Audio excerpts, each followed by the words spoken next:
Narrative sounds similar to a narrator, narration, right? So it's where you're going to tell a story, but then you're going to like, wait a minute, how is this an essay? Essays are different from books, from stories, and that is correct. So if I make up a story, once upon a time, da da da, that is creative writing. That's not an essay. So it's fiction. Essays usually have to be nonfiction. So what does nonfiction mean?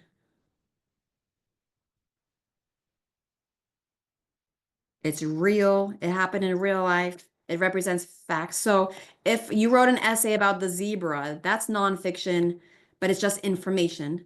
Now, if you write a persuasive essay, like this is why my family needs to get another dog, that that is still nonfiction. It's based on facts, and your opinion counts as nonfiction. So a narrative essay, it might not have facts in it, but it's true. So this is something that really happened. But even still, if you're like, once upon a time there was a girl and it really happened, it's gonna be, it's just gonna be phrased differently and written differently. It's not gonna sound like a creative or like once upon a time, right? Hi, Alice.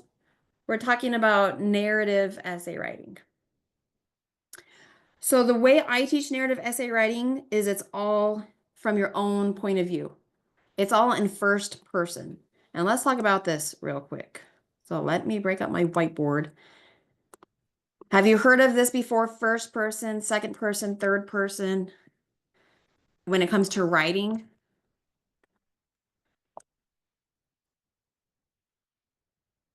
What does it's from the perspective that it's written in. So first person is from your perspective. It's going to use the pronouns I, me, my. Second person is when you talk to somebody else. You are so smart. Will you please take out the trash? So I'm talking to somebody. Third person is where it's just like this narrator telling a story about he, she, they. So it's not talking about themselves and it's not talking directly to you, but it's just going to talk about other people. So that's third person. Have you ever heard someone say about somebody, they talk about themselves in third person? So that would be like, my name is Annalise. If I'm going to tell my own story, I would like, usually you would say I. This morning I woke up and I went to the fair. But what if I was like, Annalise had such a good day and Annalise went to the fair? Like, you would think I was really weird to talk about myself in third person, right? But sometimes people do that. Like, doesn't mean they're crazy. I don't know. But sometimes people are quirky, or maybe it's a sign that they think they're important or something. I don't know. But that's a good skill that you need to know. This might can't come up on a language arts test. If you're going to do state testing, or when you get in high school and you start to do important tests to go to college, this is an important thing to know for language arts. What does it mean, first person, second person, third person? And maybe we'll hit on this again and review that. So I want your narrative essay in first person. Tell something from your experience. So now, if you just wrote it in your journal, it would probably just be straight facts. We went to the fair. It was fun. We played some games. We won some prizes. It just sounds like a list of facts. Now, when you write a narrative essay, it has to be more exciting than that, right? So it's kind of like halfway between a boring journal entry and then like a creative story. It's halfway. So it's true, but you're allowed to embellish a teeny bit. I have never felt so scared in all my life. That might be a little bit of an exaggeration, but it makes it interesting to read when you talk like that. So you're allowed to talk like that and dress it up a little bit more. You can also use descriptive writing elements. Remember, I know we have to review this again too, but we learned about similes, metaphors, personification. So let's say you're telling a true story, but you say, I felt as energetic as a cheetah. So it's true, but now it's a lot more interesting. Like, you probably wouldn't write that in your journal if you were just going down the facts, right? So now it's a lot more interesting to use descriptive language. Or even, what's personification? If we take an object and make it sound like a human, I couldn't wait to write my story when I got home that day. My computer was calling to me. I felt so drawn into my computer. I couldn't wait to sit down and start typing my story. So if I say my computer was calling to me, that's personification. It's dressing it up to make it sound more interesting. It wasn't literally calling to me. And if I was writing in my journal, it might just say, I couldn't wait to write my story. But now you're going to take that one idea, I couldn't wait to write my story, and dress it up and make it sound almost like a novel, almost like a story, except it happened in real life. So it's halfway in between writing a story and writing a boring journal entry. It's true, but you're going to make it interesting. You're going to dress it up. Any questions so far? All right, I'm going to show you an example. I wrote a few of these and I taught a class on this. Sometimes I like teaching this writing class called Magical Memoirs. And a memoir is this type of thing, what we're talking about. A memoir is a story from your real life, but it's not about a boring day you had. It's about something really interesting that happened to you. And you can write a ton of memoirs like, what's your most embarrassing moment? How did you get a job? How did you get a new pet? What did it feel like when you moved? Like all these different topics. And you get to write stories or like narrative essays on each of those topics. So that's a really fun class when like every homework assignment is just another narrative essay. But by the time you're done, you basically have your life story with all these really interesting snapshots of little situations and days from your life. Okay, so this is mine. I wrote this when I was in high school. So this is going to be a little bit longer, maybe a little bit more advanced than what I'm expecting from you because this is high school level. The title is Facing the Music. Even the title is creative. Now, this is about a time when I wrecked my car a little bit because I was too distracted trying to put the music on. So it's when I was an irresponsible teenage driver. And Facing the Music is a play on words. It's kind of an idiom is another descriptive language technique where it's not exactly literal. And this isn't literal. I didn't face music. Like face means you turn toward it and you're looking at it. So it's not literal, but what does it mean to face the music? Do you guys know that expression? It means you have to take responsibility for something bad you did. You have to own up to something. You have to face something hard. I don't know why. We can look that up real quick. Where did the expression face the music come from? Do you ever do this? You just go to Google and you can type it in there. Where did the expression face the music come from?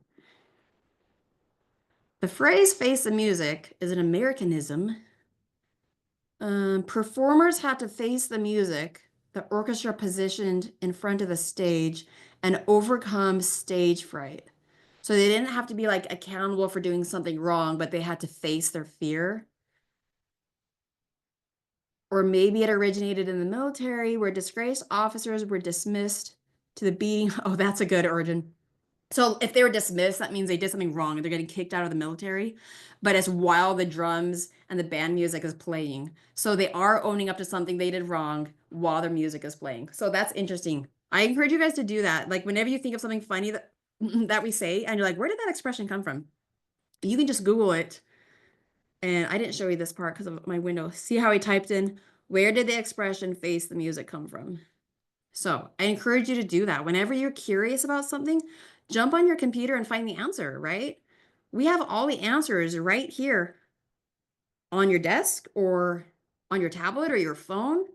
And so we have no excuse not to be educated and have answers to our questions, right? All right. So it's a play on words because I had to own up to something bad I did, but there was also music involved, as you're going to see. So it has a double meaning. All right. Does anybody want to read out loud? You just want to hear me read? Okay, I'll talk some more. As the only one in my group of friends who wasn't greeted as a 16-year-old with a driver's license, I took an extra 6 or 7 months to obtain this object of every teenager's desire. This was partly due to my insufficient driving experience, but mostly because my mother didn't think I had reached my potential as the perfect driver. She was always very picky about my driving, so much so that I learned to expect a complaint at every stop and turn I took. I was so nervous to drive with her that I wanted to be on my own that much more. But not, she had said, until I could make her feel confident in my abilities. Finally, the day came. I got my license. I couldn't have felt more rewarded after months of dedication. I was now driving in solitude, with the wind blowing in my face, with the radio on my station, and without a nagging mother. Does that sound like a teenager? I felt free and independent at last. But I didn't let myself get too relaxed. I had a fear rooted deep within me, the fear of doing something wrong and having to call home to confess. One particular spring morning was mild and breezy, the kind of weather that makes me feel like twirling around in giddy circles and singing childhood songs. And this is exactly what I did. Of course, it might have had something to do with the fact that I was driving alone. My mom had sent me on an errand, go to Wild Oats Market and buy allergy medicine. She even gave me her debit card. Needless to say, I was ecstatic, my mind filled with thoughts of pleasure and astonishment, ranging from, I can't believe mom trusts me with her card, to, I can't believe I'm driving that far away. I checked my reflection, grabbed my keys, and slammed the door. I was off. Well, I didn't make it very far. Now, at this point, I have to explain my routine of setting off for each drive. Usually, I'm in such a hurry that I've learned to put the car in reverse, look over my shoulder, and back down the driveway, all while buckling my seatbelt and finding a tape to play. This was back in the olden days where we had cassette tapes. This was like right before, or maybe at the same time when CDs came out, but we didn't have a CD player in my car, so we had those old-fashioned little cassette tapes. Finding a tape to play, which I kept in the door compartment. Well, on this particular morning, I was craving a particular album. It was that weather. And that particular tape wasn't where it should have been. I backed out, paused, pulled forward, and I couldn't find the tape. I turned onto the next street and I still didn't have it. I kept pulling out tapes blindly, but I was unable to find the right one. Okay, I'm going to pause there. Let's talk about this real fast. So, you know how I said we could embellish things that, and you could add a little bit of stuff that didn't actually happen? Like, I don't know if the weather was actually super great that day. I think when I wrote this, I added that part to make it sound, more interesting, but it just sounds like there's more to the story, right?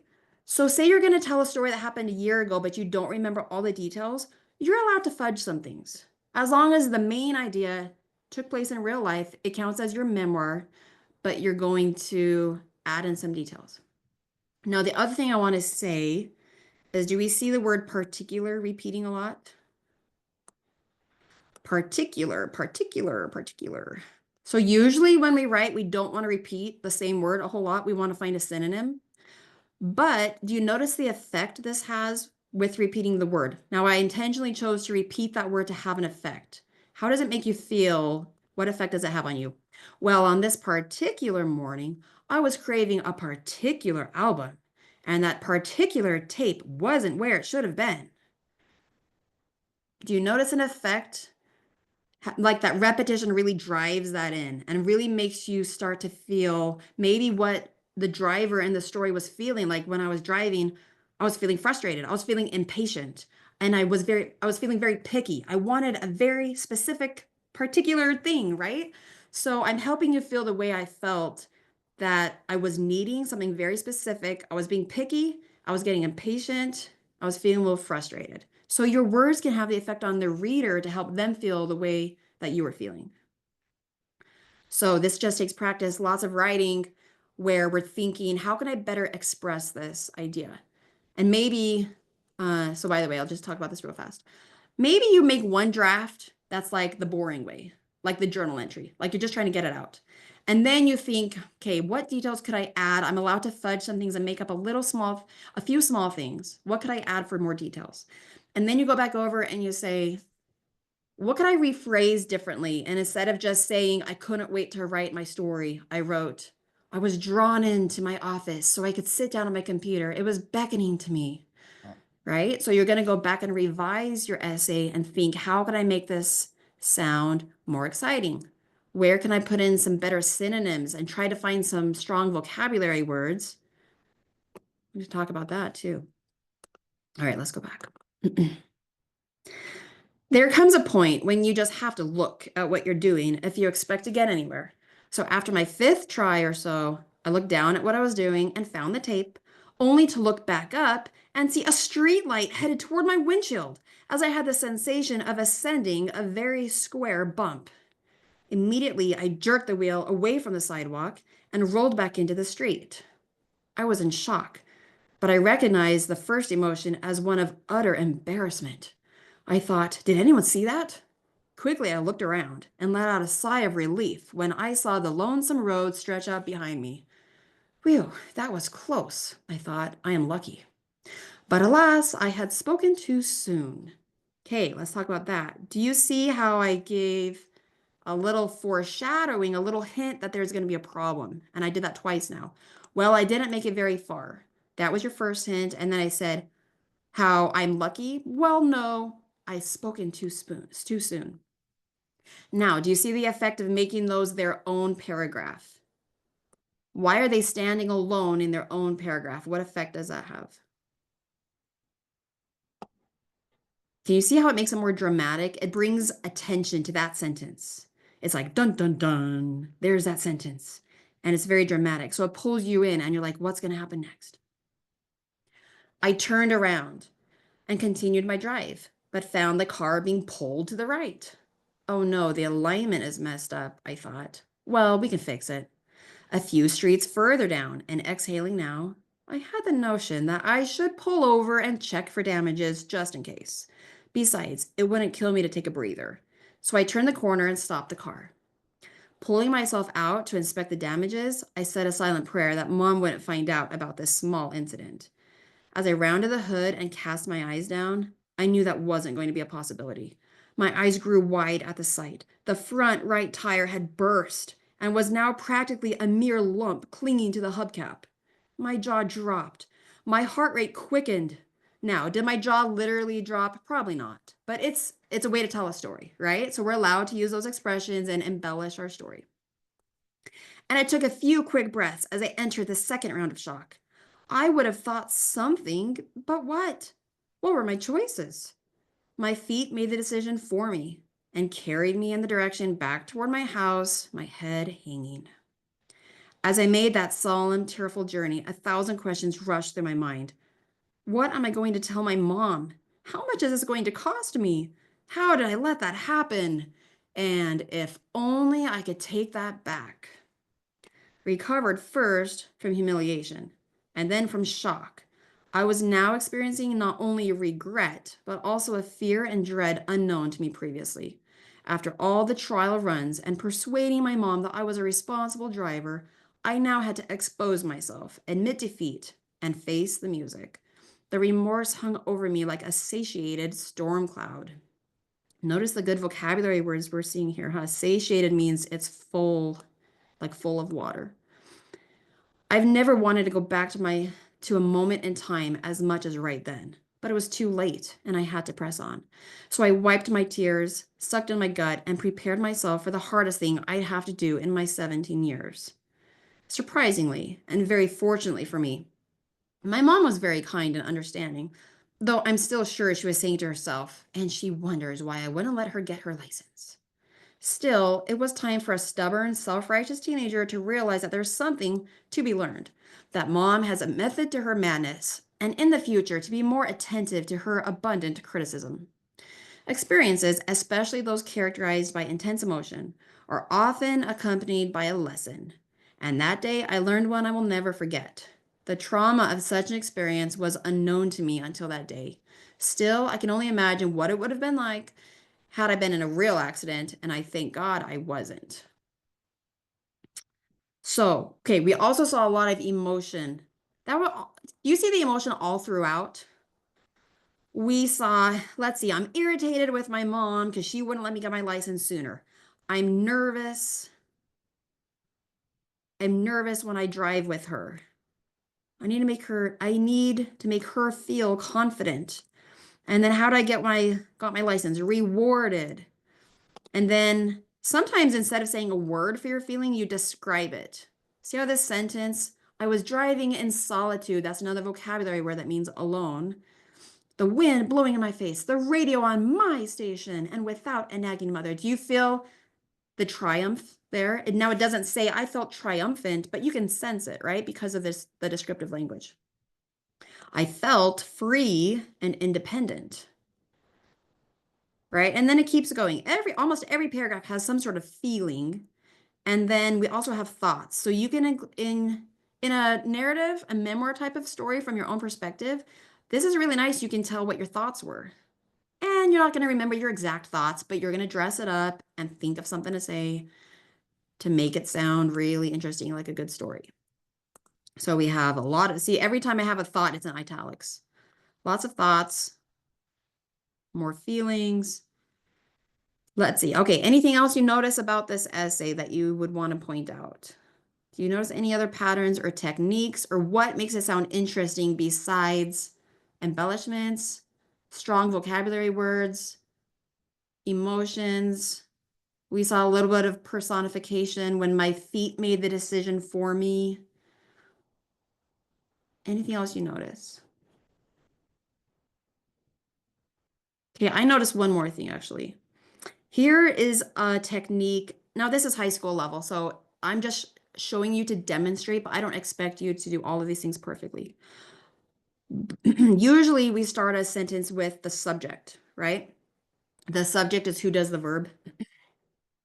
I was now experiencing. That would be the normal start of the sentence. But here's a technique of putting a phrase before that and then giving the regular subject and verb. And then we do it again here. Surprisingly, and very fortunately for me, then we go to the subject. My mom was very kind and understanding. Here's another one where we started with a phrase. We started with the verb, pulling myself out to inspect the damages. It's not the verb of the sentence, because the verb of the sentence is I said, a silent prayer. But it's a phrase that starts with the ing verb, and those are really clever to start a sentence with that. So maybe that's an extra challenge if you want to try to fit some of those into your essay. Okay, I think that's all. So that's what you're going to do for your homework. Now, the topic is flexible, but if you want to copy this, the topic is what did you do where you had to learn a hard lesson, right? Like you made a mistake, you had to learn a lesson. Another idea might be overcoming a challenge. What was a challenge you've been through in life? How did you get through it? That's kind of a similar situation. So learning a lesson